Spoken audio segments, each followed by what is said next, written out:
ام ہشام، وہ فرماتی ہیں کہ میں نے جمعہ کے روز اللہ کے رسول سے یہ سورہ قاف سن سن کے اس کو یاد کیا ہے۔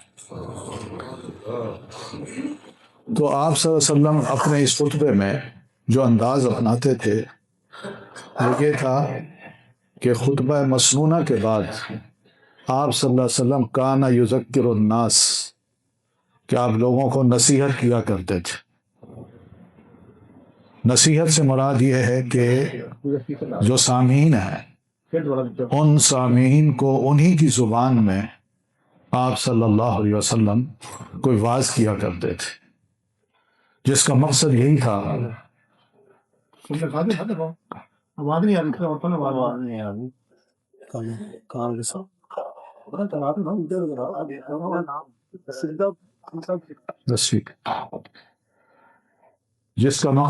تھا کہ لوگوں کو کچھ مسائل شرعی بتائے جائیں، شریعت کے کچھ احکام بتائے جائیں۔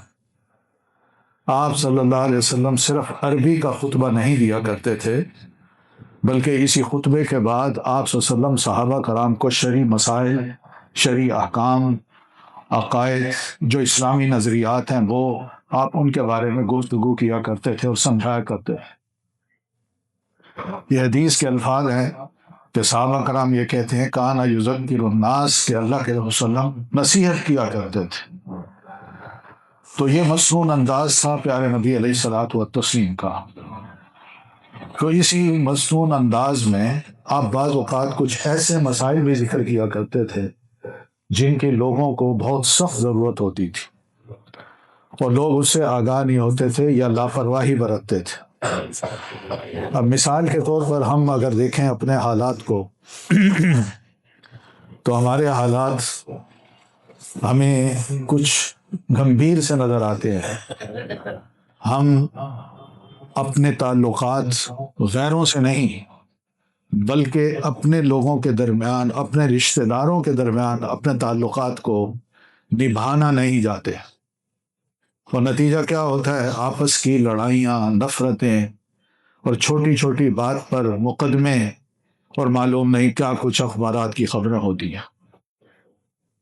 یہ چیزیں نبی علیہ الصلوۃ والتسلیم بھی نوٹ فرماتے تھے، اور آپ نے جو اصلاحی کام کیے ان میں یہی تھا کہ لوگوں نے صحابہ کرام کو شاباش دیں کہ جنہوں نے ایک ایک نصیحت پیارے رسول صلی اللہ علیہ وسلم کی سنی اور سننے کے بعد اس پر عمل کیا، نتائج کو نہیں دیکھا، لیکن ہوا یہی کہ نتائج اتنے خوبصورت نظر آئے ان کو کہ وہ خود محسوس کرتے تھے کہ اسلام قبول کرنے کے بعد کہ سے پہلے ہم کیا تھے اور اسلام قبول کرنے کے بعد ہم کیا بن گئے ہیں، اور روزانہ ہمارے اندر جو خیر آ رہی ہے وہ کیا ہے، کیوں ہے؟ یہ پیارے نبی علیہ الصلوۃ والتسلیم کی تعلیمات کا نتیجہ تھا، اس پر عمل کرنے کا نتیجہ تھا۔ وہ خیر ہم تلاش کرتے پھرتے ہیں اپنے درمیان کہ ہم بھی تو مسلمان ہیں، ہم بھی تو اللہ کے رسول صلی اللہ علیہ وسلم کا کلمہ پڑھتے ہیں، لیکن وہ خیر کہاں ہے؟ اس خیر کو دیکھنے کے لیے ضروری ہے کہ ہم نبی علیہ الصلوۃ والتسلیم کی تعلیمات کو ذرا سنیں، اور سننے کے بعد یہ تہیہ کریں کہ آپ نے جو کچھ فرمایا ہم اس کو دل و جان سے نہ صرف تسلیم کرتے ہیں بلکہ اس پر عمل کریں گے۔ اس میں صرف ایک بات کر کے اپنی بات کو ختم کروں گا، اور وہ بات ہے مال کی۔ قرآن مجید نے مال کو خیر کہا ہے، خیر سے مراد بہترین چیز۔ ایک اور جگہ فرمایا یہ مال جو ہے تمہاری زندگی کے قیام کا ایک سبب ہے، یعنی ہم زندگی گزارتے ہیں صبح و شام، پیٹ ہمارے پاس ہے، اس کی ضرورت ہے، جسم ہے اس کی ضرورت ہے، مال کو، اولاد ہے، بچے ہیں ان کو ضرورت ہے اس کی، تو اس وجہ سے اس مال کو دین نے خیر کہا ہے۔ یہ حلال ہو تو بہت بہترین ہے، یہی خیر ہے۔ اس خیر کو ہم اکٹھا کرتے ہیں، اور جب بڑھاپے میں پہنچتے ہیں تو کچھ فکر یہ ہوتی ہے کہ میں نے اتنی محنت کی، اتنا کچھ بنایا، میرے بچے بھی ہیں، بچیاں بھی ہیں، میں نے ان میں اس کو تقسیم کرنا ہے۔ کیسے کرو؟ دو طریقے ہیں جو شریعت نے بتایا ہے. ایک تو یہ کہ زندگی میں ہبہ کر دیا جائے اولاد کو، اور دوسرا یہ کہ اگر ہبہ کرنے کا موقع نہیں ملا، بندہ فوت ہو گیا ہے، تو شرعی طور پر اس مال کی جو تقسیم ہے اولاد میں، وہ قرآن مجید کے سورۃ النساء میں اللہ تعالیٰ نے بیان کر دیا. یہ دو طریقے ہیں. زندگی میں جو کرنا ہے وہ کرنے کی بھی گنجائش ہے، اور وفات کے بعد اگر کرنا ہے تو اس کو ترکہ کہتے ہیں. زندگی میں جو دیا جائے اس کو ہبہ کہتے ہیں، اور وفات کے بعد جو کچھ کیا جائے، جو کچھ تقسیم ہوگا وہ ترکہ ہوگا. زندگی میں تقسیم کرنے کا اصول اور طریقہ اللہ کے رسول صلی اللہ علیہ وسلم نے یہ فرمایا ہے. ایک صحابی تھے سیدنا بشیر، نعمان ابن بشیر رضی اللہ عنہما، دونوں باپ بیٹا صحابی ہیں. والد نے آ کے اپنی بیگم سے کہا کہ اللہ نے بہت کچھ دے رکھا ہے مجھے فلاں میرا بیٹا جو نعمان ہے اس کے اور بچے بھی تھے، لیکن نعمان جو ہے میں اس کو فلاں جو باغ ہے وہ دینا چاہ رہا ہوں. تو بیگم تم اس کی گواہ رہنا، خدا نہ خواستہ مجھے کچھ ہو جائے تو بچوں کو بتا دینا کہ تمہارے بابا نے یہ باغ اس کو دیا ہے، یہ اسی کا ہے، تمہارا نہیں ہے. والدہ وائف ان کی بیگم بہت سیانی تھی، سمجھدار تھی. ماں بچوں کو برابر سطح پر دیکھتی ہے، بیٹا ہو یا بیٹی. تو انہوں نے کہا کہ آپ یوں کریں، مجھے گواہ بنانے کی بجائے اللہ کے رسول صلی اللہ علیہ وسلم کو گواہ بنا لیجیے. تو رسول اللہ صلی اللہ علیہ وسلم کے پاس وہ پہنچ گئے. عرض کی اللہ کے رسول میرے بچے ہیں، ان میں ایک بچے کو میں اپنا یہ باغ دینا چاہتا ہوں.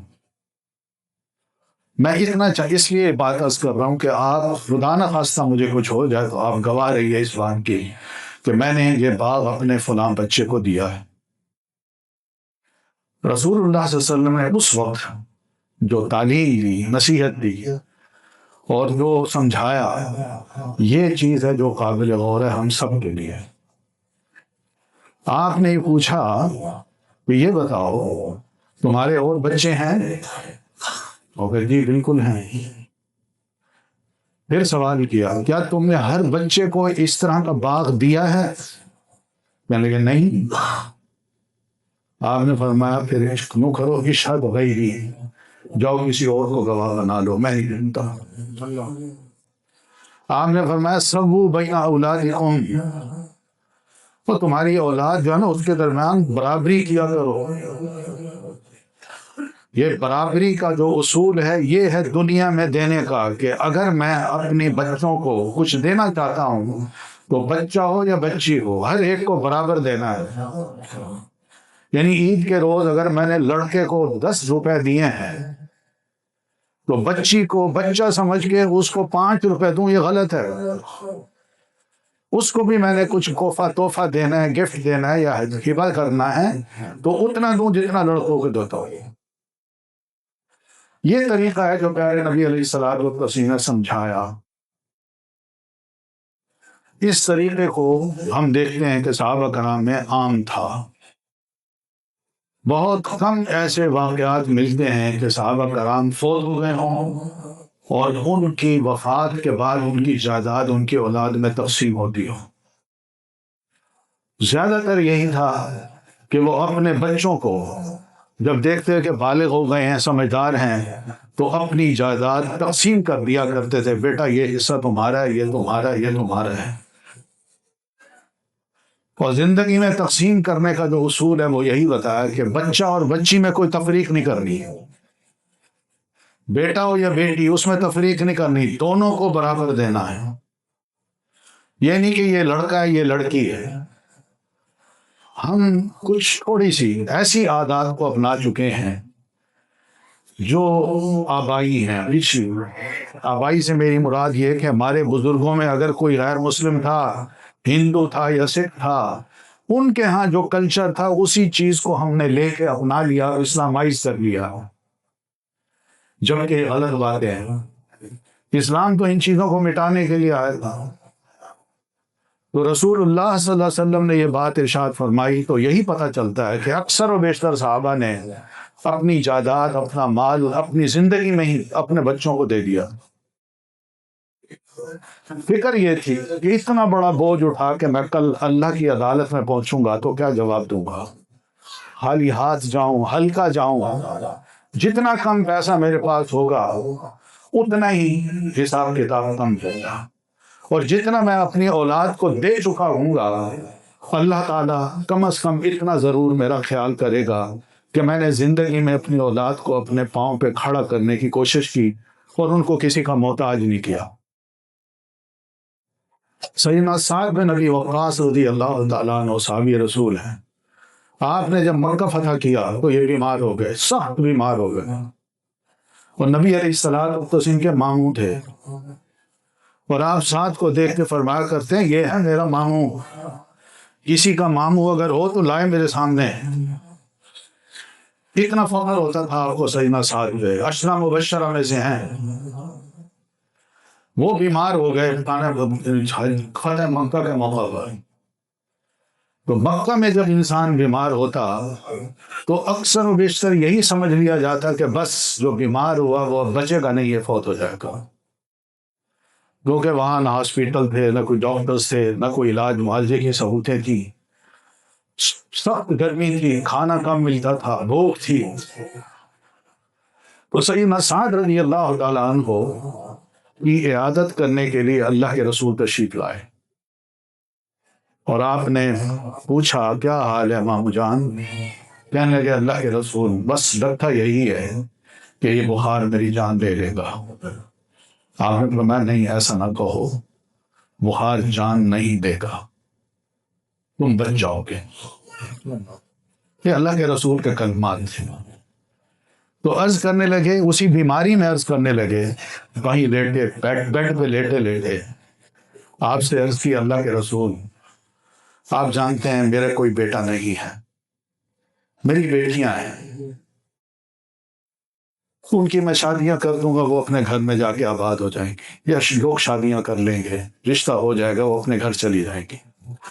میں چاہتا ہوں کہ میرے پاس جتنا بھی مال ہے وہ میں اللہ کی راہ میں خیرات کر دوں۔ بڑی نیک نیت ہی ہے، جذبے ہیں، شوق ہے کہ اسلام کو جہاں ہم جانی اور اولاد کا جو حصہ یا قربانی دے سکتے ہیں وہ ہم دینے کو تیار ہیں، مگر مال کی بھی قربانی دینے کو تیار ہیں۔ تو رسول اللہ صلی اللہ علیہ وسلم نے فرمایا نہ، ایسا نہ کرو،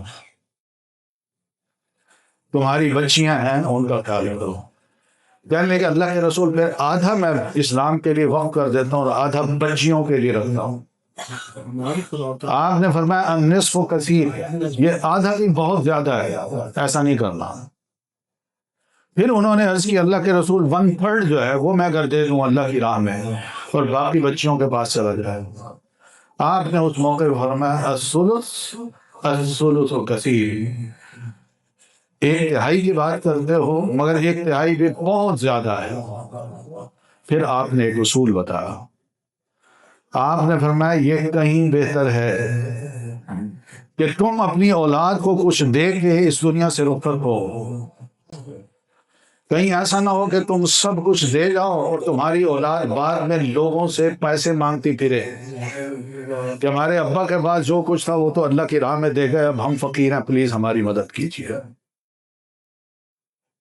تو اللہ تعالیٰ نے اس مال کو خیر اس لیے کہا ہے کہ انسان کماتا ہے، اپنے بچوں کی اچھی تعلیم، تربیت، اچھی خوراک، ان کی صحت کا خیال کرتا ہے، اور پھر بچے جب بڑے ہوتے ہیں تو معاشرے کے لیے مفید فرد ثابت ہوتے ہیں، صحت مند معاشرہ بنتا ہے۔ اب یہ سارے جو اصول ہیں کہ زندگی میں جو کچھ دینا ہے وہ برابر کی سطح پر دینا ہے، ہمارے ہاں کیا ہو رہا ہے؟ غیر مسلموں کو ہم مسلمانوں پر جو سب سے بڑا اعتراض ہے نا، اور سب سے بڑا الزام جو دیتے ہیں ہمیں، وہ کہتے ہیں کہ مسلمان اپنی عورتوں کے ساتھ انصاف نہیں کرتے، ظلم کرتے ہیں۔ وہ کیا ظلم ہے؟ میری اگر 3 بچیاں ہیں، 1 بیٹا ہے، تو میں اپنی جائیداد میں سے بچی کو نہیں دینا چاہتا، میں اس کی شادی کروں گا، شادی کر کے جو کھلاؤں گا پلاؤں گا یا اس کو جو کچھ دوں گا بس یہی اس کا حق ہے، میری جائیداد میں میری زمین میں وہ شامل نہیں ہوگی، یہ بیٹے کی ہے۔ دوسری بچی کا بھی میں یہی حال کر دیتا ہوں اور تیسری بچی کو بھی معلوم کر دیتا ہوں، اور بیٹے کو میں احساس نہیں دلاتا کہ بیٹا یہ بھی تمہاری بہنیں ہیں، یہ مت سوچنا کہ ان کو میں اگر محروم کر رہا ہوں تو تمہارے لیے خوشی کی بات ہے، بلکہ اصل بات یہ کل کو اللہ تعالیٰ تمہیں بھی بیٹیاں دے سکتا ہے، پھر جب تم ان کو رخصت کرو گے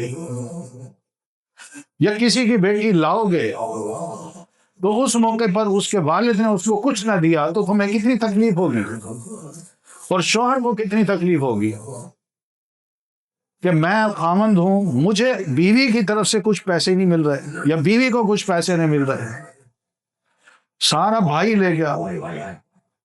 تو یہ تکلیف دہ صورتحال جو ہے نا، یہ گو ہم شو نہیں کرتے، زبان سے ظاہر نہیں کرتے، مگر دل میں یہ غم اور دکھ اور افسوس ہوتا ہے کہ بڑی زیادتی کی گئی ہے۔ اللہ کے رسول صلی اللہ علیہ وسلم نے یہی تعلیم ہم مسلمانوں کو دی ہے کہ سبو بین اولادکم، شادیوں کے موقع پر شادی کرنا باپ کا فرض ہے، ایک فرض ہے جس کی ادائیگی باپ نے کرنی ہے، اس کے لیے یہ تکلفات جو ہم کرتے ہیں اس کی ضرورت نہیں ہے، وہ نکاح کر کے بچی کو دے دی جائے، جو جہیز توفیق کا بندہ دے دے، ورنہ جہیز کی ضرورت بھی نہیں پڑتی۔ جو باپ اپنی بیٹی کسی کو دے رہا ہے اس سے بڑھ کر کوئی قیمتی چیز ہو سکتی ہے؟ پھر اس کے بارے میں یہ سوچنا کہ بچی دی ہے تو ساتھ جہیز بھی دو، اور پھر مرد اگر یہ جہیز لیتا ہے، خامند اگر یہ جہیز لیتا ہے تو اس کی مردانگی پر اعتراض یا سوال کھڑا ہو جاتا ہے، یہ کیسا مرد ہے جو ڈیپینڈنٹ ہو رہا ہے اپنی بیوی کے جہیز پر اور خود کما نہیں رہا۔ تو اس طرح کی بہت سی باتیں معاشرے میں سوچی جاتی ہیں جس میں انسان کی جو قدر ہے، عزت ہے، وہ کم ہوتی ہے۔ اصل احترام یہی ہے کہ ہم دین کی ان تعلیمات پر عمل کر کے اپنے آپ کو ذرا چلائیں تو صحیح، دیکھیں تو صحیح خاندان جڑتے ہیں کہ نہیں، خاندانوں میں جو تفریق ہے، اب یہ امیر ہے، یہ غریب ہے، بھائی امیر ہے، بہن بیچاری غریب ہے، اس کے پاس کچھ ہے ہی نہیں۔ پھر اس کے بعد ایک زیادتی یہ ہوتی ہے کہ والد فوت ہو جاتا ہے تو بیٹا یا بیٹے ان کو سارا کچھ دے دیا جاتا ہے، وہ ترکے پر قابض بھی ہو جاتے ہیں، وہ بہن مانگتی پھرے اس کو دیتے نہیں ہیں، وہ سوچتی ہے کہ میں آخر کون ہوں، یا بیٹی ہونا ہی جرم ہے، کیوں نہیں میرے ساتھ انصاف ہوتا۔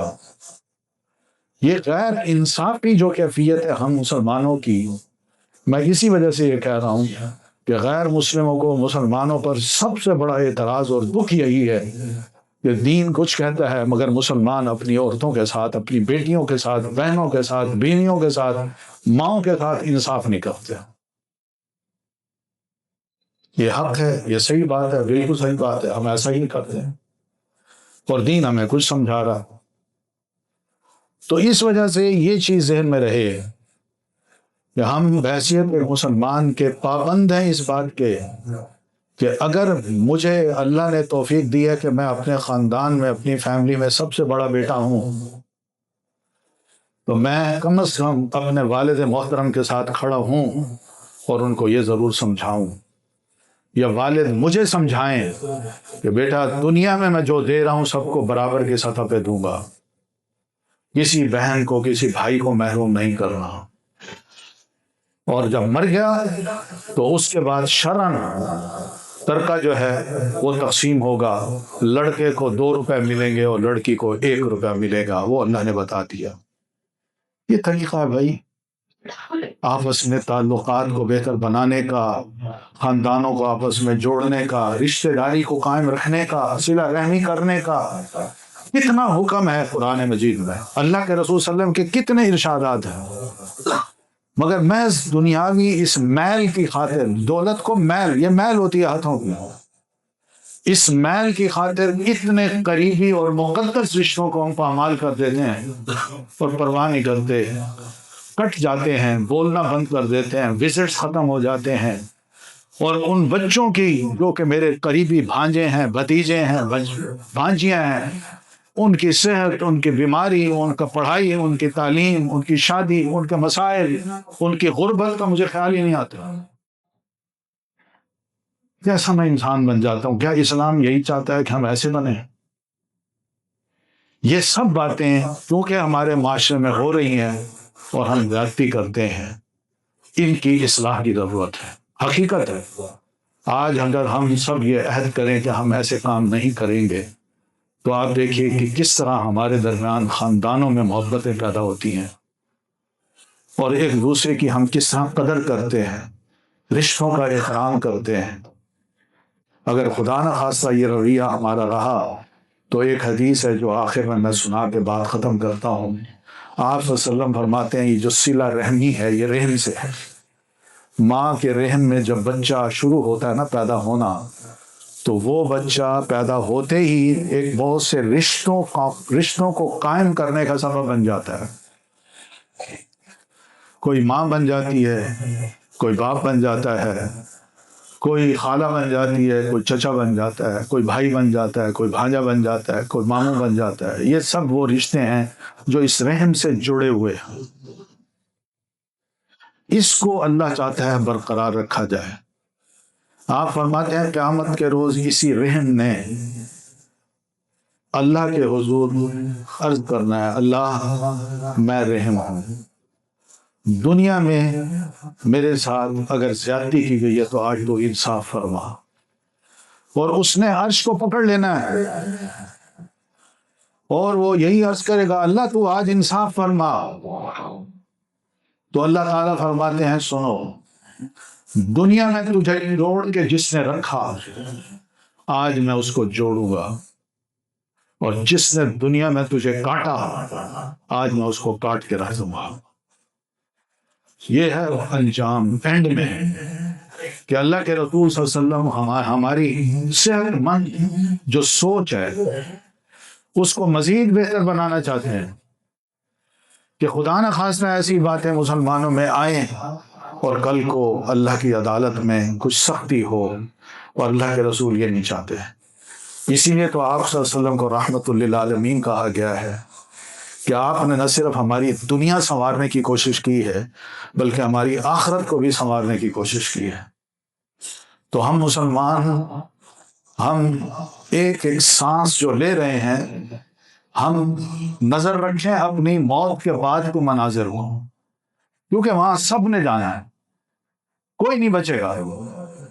موت کے بعد وہ کچھ ہم کر رہے ہیں وہاں پر حساب کتاب شروع ہوگا اور ہو جائے گا۔ یہ تو عمل ہے نا، یہاں جو بو رہے ہیں کل کو ہم نے کاٹنا ہے۔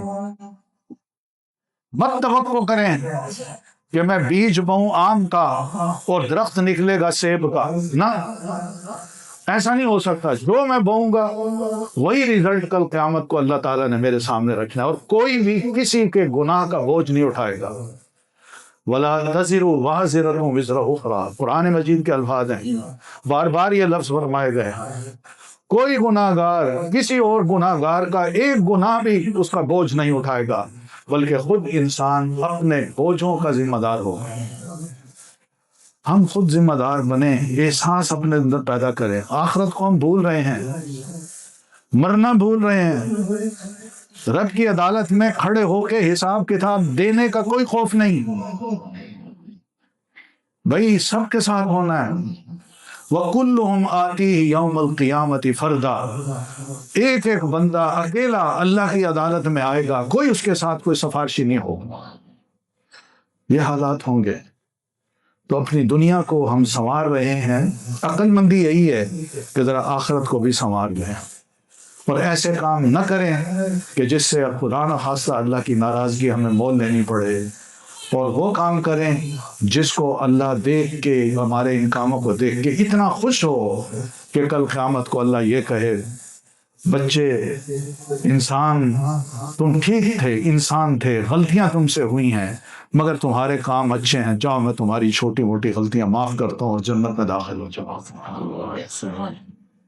مزہ تو تب ہے نا، مزہ تب ہے کہ ایسی زندگی ہم یہاں گزار کے جائیں جس طرح اللہ تعالیٰ نے صحابہ کرام کو رضی اللہ عنہم کہا، اور ہماری اسلاف جو نیک بزرگ گزرے ہیں ان کا نام آج بھی ہماری زبان پہ آتا ہے تو ہم بے یعنی کوئی کنٹرول ہوئے کے بغیر ہم کوئی کنٹرول نہیں کر پاتے، زبان پہ فوراً ہی ان کے لیے دعا نکلتی ہے رحمت اللہ علیہ، اللہ ہی ان پر رحمت ڈالے۔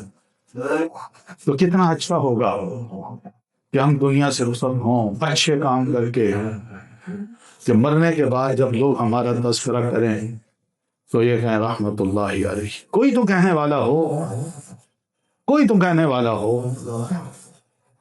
حدیث میں آتا ہے کہ مرنے کے بعد انسان کے سارے اعمال ختم ہو جاتے ہیں، اب حساب کتاب شروع ہوتا ہے۔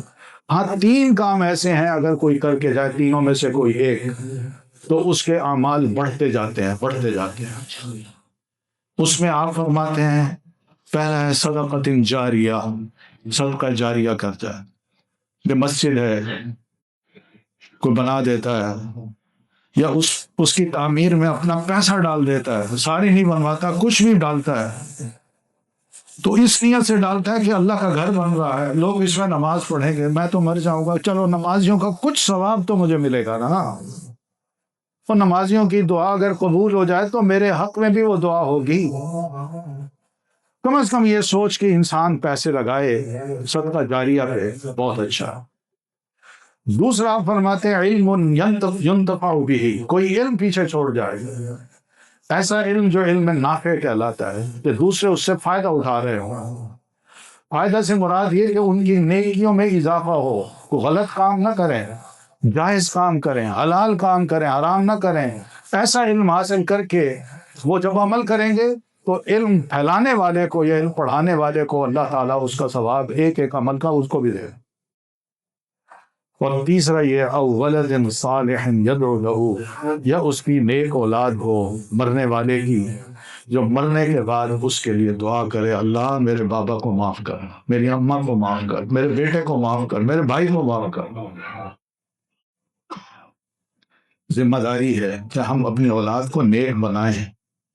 یہ آپ نے فرمایا نیک اولاد ہی دعا کرتی ہے، وہ نیک اولاد ہوئی جو مسجد آئے، نماز پڑھے، مسجد کو آباد کرے، اور جب نماز کے بعد وہ دعا کرے گا اللہ اس کی دعا سنے گا۔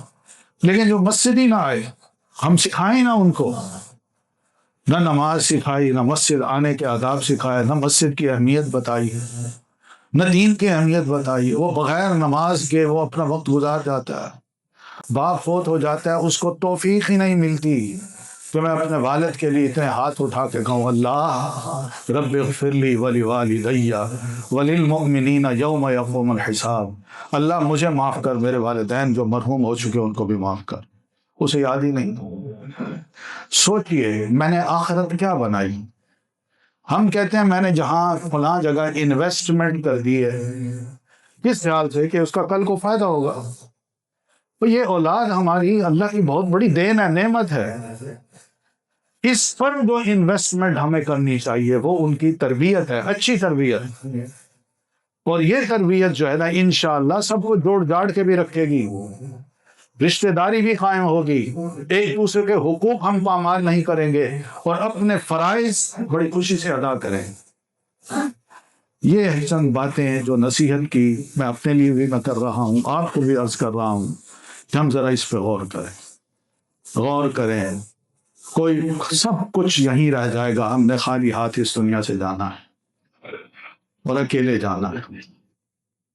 سوچیں کہ اس وقت کیا کیفیت ہوگی، سوچا کریں ان باتوں کو۔ ہر وقت دنیاوی کاموں میں اتنے مصروف نہ ہو کہ آخرت کو بھول جائیں، مرنا بھول جائیں، یہ ایک حقیقت ہے۔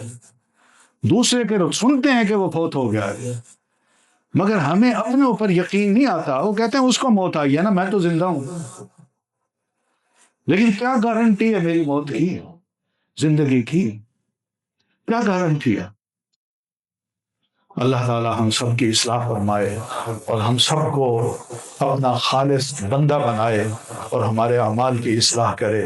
اقول قولی ھذا واستغفر اللہ لی ولکم ولسائر المسلمین برحمتک یا ارحم الراحمین۔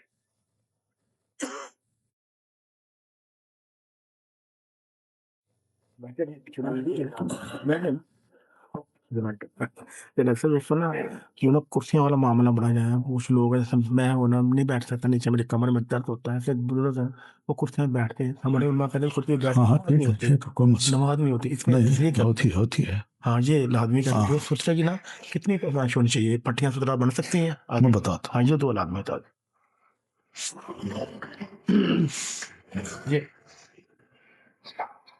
یہ کیا ہے سترا؟ ہاں یہ سے اس کو سترا بنایا جا سکتا؟ ہاں سترا بنا سکتا کہ نہیں بنایا سکتا، یہ دو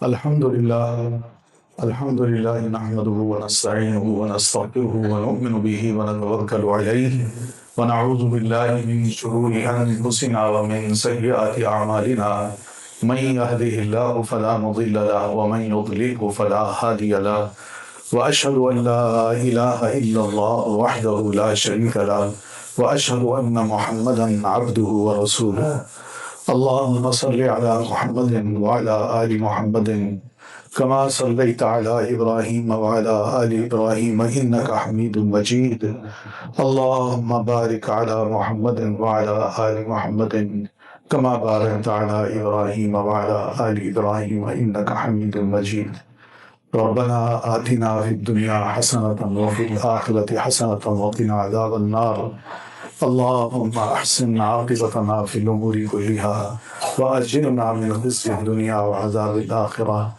اللهم انصر من نصر دين محمد صلى الله عليه وسلم واجعلنا منهم واخذل من خذل دين حبيبك محمد صلى الله عليه وسلم ولا تجعلنا منهم۔ کچھ مسائل پوچھے گئے ہیں، میں ان کا بھی تذکرہ کر دوں کہ نماز کے بارے میں یہ سوچنا کہ کیا کھڑے ہو کے نماز پڑھی جا سکتی ہے، بیٹھ کے پڑھی جا سکتی ہے، لیٹ کے پڑھی جا سکتی ہے کہ نہیں۔ ہر آدمی کی صحت پر اس کا انحصار ہے۔ اگر صحت مند انسان ہے، کھڑا ہو سکتا ہے تو وہ کھڑا ہو کے نماز پڑھے۔ دین نے یہ گنجائش بھی رکھی ہے کہ اگر وہ کھڑا نہیں ہو سکتا، بیٹھ کے نماز پڑھ سکتا ہے تو بیٹھ کے بھی پڑھ لے۔ آپ نے بیٹھ کے پڑھی ہے نماز، آپ بھی بڑھاپے میں رات کو جب قیام کیا کرتے تھے تو اس قیام میں بعض اوقات آپ بیٹھ جاتے تھے۔ آخری نماز کے بارے میں جو حدیث میں آتا ہے، آپ دو بندوں کا سہارا لے کے جب مسجد میں تشریف لے گئے، ادھر سے یوں داخل ہوئے تو سیدنا ابو بکر رضی اللہ تعالیٰ عنہ نماز پڑھا رہے تھے، تو آپ تشریف لائے، آہستہ آہستہ چلتے سیدنا ابو بکر رضی اللہ تعالیٰ عنہ کے دائیں طرف آپ کھڑے ہو گئے، بائیں طرف آپ کھڑے ہو گئے۔ اب نبی علیہ السلام کے پاس امامت آ گئی اور سیدنا ابو بکر صدیق آپ کے مقتدی بن گئے، لیکن آپ کھڑے نہیں ہوئے، آپ بیٹھ گئے کیونکہ بیمار تھے۔ آپ نے بیٹھ کے نماز پڑھائی ہے، اور پھر یہ ہے کہ سیدنا ابو بکر رضی اللہ تعالیٰ عنہ نے کھڑے ہو کے آپ کے پیچھے نماز پڑھی ہے۔ تو امام بھی اگر بیمار ہو اور مجبوراً کوئی اور امام نہیں موجود تو ایسی صورت میں وہ امام بھی بیٹھ کے نماز پڑھا سکتا ہے۔ پھر یہ ہے کہ پیارے نبی علیہ الصلوۃ والتسلیم نے یہ تک گنجائش رکھی ہے کہ اگر بندہ کھڑے ہو کے نماز نہیں پڑھ سکتا تو بیٹھ کے پڑھ، بیٹھ کے نہیں پڑھ سکتا تو لیٹ کے پڑھ لے، لیٹ کے نہیں پڑھ سکتا تو اشاروں سے پڑھ لے، پڑھنی ضرور ہے۔ اس سے پتہ چلتا ہے نماز کی کتنی اہمیت۔ پھر پیارے نبی علیہ الصلوۃ والتسلیم نے وہ شخص جو کھڑے ہو کے پڑھ سکتا ہے مگر بیٹھ کے وہ پڑھ رہا ہے، تو آپ نے فرمایا اس کو آدھی نماز کا ثواب ملے گا جو بیٹھ کے پڑھتا ہے۔ تو اسی طرح گنجائش نکلتی ہے، لیکن اس کے لیے جس کے پاس ہمت نہیں ہے، جو بیمار ہے۔ دین میں سختی نہیں ہے، دین میں بڑی مہربانیاں کی گئی ہیں بندوں پر، اور یہ اس کی بیماری بھی مہربانی ہے۔ باقی رہا یہ آج کل کرسیوں پہ بیٹھ کے نماز پڑھنے کا ٹرینڈ، یہ بھی کوئی برا نہیں ہے، اس لیے کہ نمازی جب نماز پڑھتا ہے تو اس کے لیے بس اتنا ہے گنجائش بیٹھنے کی ہے، مگر بیٹھنے کی گنجائش صرف اتنی ہونی چاہیے کہ جب تہیہ کر لیا ہے کہ میں بیٹھ کے ہی نماز پڑھوں گا تو نماز آدھی کھڑے ہو کے اور آدھی بیٹھ کے نہ پڑھے۔ جب بیمار ہے تو اس کو گنجائش دے رہی ہے شریعت کہ تم بیٹھ جاؤ، بیٹھ کے نماز پڑھ لو۔ ہوتا یہ ہے کہ کرسیوں پہ کھڑے ہو کے جب ہم نماز پڑھتے ہیں، کرسی پیچھے رکھی ہے تو سب سے ہم کٹ جاتے ہیں، سب صحیح نہیں۔ اور اگر کرسی کو میں پیچھے کروں، خود صف میں کھڑا ہوں اور پھر کرسی پر بیٹھوں تو پچھلا نمازی جو ہے وہ اس کو تکلیف ہوتی ہے کہ میں کس طرح سجدہ کروں۔ تو اس لیے بیٹھ کے نماز پڑھنا اس طرح ہے کہ جو کرسی ہے اس کے پچھلے دونوں پاؤں نمازی کے جو پاؤں کی ایڑی ہے اس کے برابر رکھ دی جائے اور پھر بندہ بیٹھ کے نماز پڑھ لے۔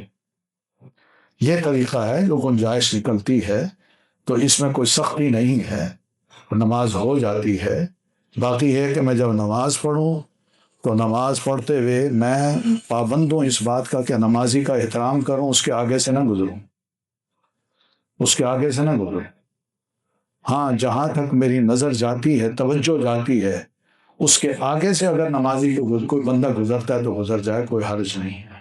ورنہ جو قریب سے گزرتا ہے اس کے بارے میں نبی علیہ السلام نے فرمایا کہ نمازی اس کو روکے، ہاتھ بڑھا کے روکے، ہاتھ بڑھائے قدم نہ بڑھائے۔ تو ہاتھ جہاں تک بڑھتا ہے وہ اتنا بڑھتا ہے جہاں اس کا سجدہ ہوتا ہے، تو اس سجدے کے تھوڑے سے آگے کر کے کوئی نمازی گزرتا ہے تو گزر جائے، ورنہ نماز کو ڈسٹرب نہ کرے، نمازی کی نماز خراب نہ کرے۔ سترے کی بات ہے تو پیارے نبی علیہ الصلوۃ والتسلیم جب نماز پڑھتے تھے تو بعض اوقات جنگل میں کھلی جگہ پر تو آپ کے پاس یا آپ کے صحابہ نے ایک نیزہ اٹھایا ہوتا تھا، آپ کا نیزہ، برچھی، تو اس برچھی کو آپ صلی اللہ علیہ وسلم اپنے آگے گاڑ دیتے، سجدے کی جگہ سے ذرا آگے کر کے امامت کراتے یا نماز پڑھتے۔ تو برچھی جو ہے وہ کتنی بڑی ہو، اس کی سائز کی، جو آپ صلی اللہ علیہ وسلم کی برچھی تھی وہ ظاہر ہے لڑائی کے میدان میں بھی کام آتی تھی، تو آپ صلی اللہ علیہ وسلم کی ذرا برچھی بڑی تھی۔ لیکن علماء کا کہنا یہ ہے کہ کم از کم آگے جب انسان اپنے سترہ رکھتا ہے تو وہ سترہ اتنا بڑا ہو کہ اس کے سر کے برابر کا ہو، سر سے نیچے نہ ہو اور نہ سر کے اوپر ہو، نہ سر کے اوپر ہو لیکن سر سے نیچے نہ ہو، اتنا چھوٹا نہ ہو۔ تو یہ چند ایک مسائل ہیں جن پر اختلاف کی گنجائش نکل سکتی ہے، لیکن اس پر ہم اتنا اسٹرکٹ نہ ہوں کہ ہم ایک دوسرے کی نماز کو برا بھلا کہیں اور یہ کہیں جماعت نہیں ہوتی۔ سمجھانے کی ضرورت ہے، جب بندے سمجھ جائیں گے تو انشاءاللہ لائن بھی صحیح ہو جائے گی، نماز بھی سب کی صحیح ہو جائے گی۔ عباد اللہ، ان اللہ یأمر بالعدل والإحسان وإيتاء ذی القربى وینہی عن الفحشاء والمنکر والبغی یعظکم لعلکم تذکرون اذکروا اللہ ذکرا کثیرا وسبحوہ بکرۃ وأصیلا ولذکر اللہ تعالی اعلی وأولی وأعز وأجل وأهم وأکبر۔ اقیموا الصلاۃ۔